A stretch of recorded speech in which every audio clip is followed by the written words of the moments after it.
더불어민주당의 정치테러 대책위원회가 이종석 국정원장을 만나 지난해 이재명 당시 민주당 대표를 겨냥한 살인미수 사건에 대한 진상조사를 강력히 촉구했습니다. 이 사건의 배후에 김건희 여사의 연루 가능성을 배제할 수 없다는 주장을 내놓으며 특검에서 다뤄야 한다는 입장을 밝혔습니다.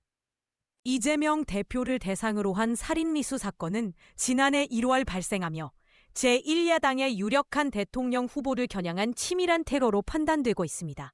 이런 사건이 발생하게 된 배경에는 갈등이 심화된 정치 상황이 자리하고 있습니다. 대책위원장은 기자회견에서 테러 사건을 덮으려는 시도가 있었음을 지적했습니다.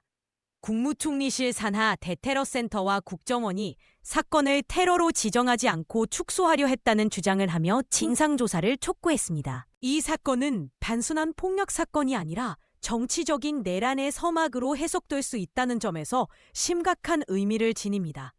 민주당은 이 사건이 정치적 불안정을 초래할 수 있다고 경고하며 사회 전반에 큰 영향을 미칠 수 있음을 강조했습니다.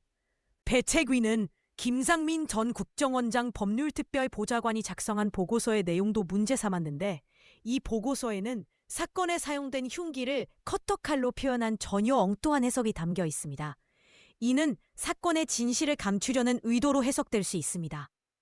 민주당은 이 사건의 진실을 밝히기 위해 더 많은 조사가 필요하다고 강조하며 시청자들에게 정치적 사건에 대한 관심을 가져야 한다고 말했습니다. 정치적 테러에 대한 경각심을 일깨우고 민주주의를 지키기 위한 행동이 필요하다는 메시지를 전했습니다.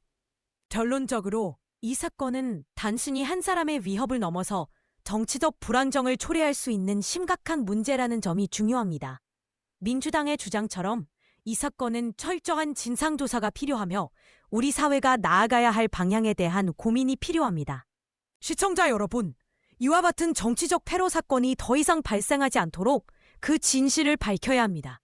우리 모두가 정치적 불안정에 경각심을 갖고 민주주의를 지키기 위해 행동해야 할 때입니다. 관심을 가지고 지켜봐 주세요. 이 사건에 대한 후속 조치로 대책위는 총리실 산하 대테러센터도 방문할 계획임을 밝혔습니다.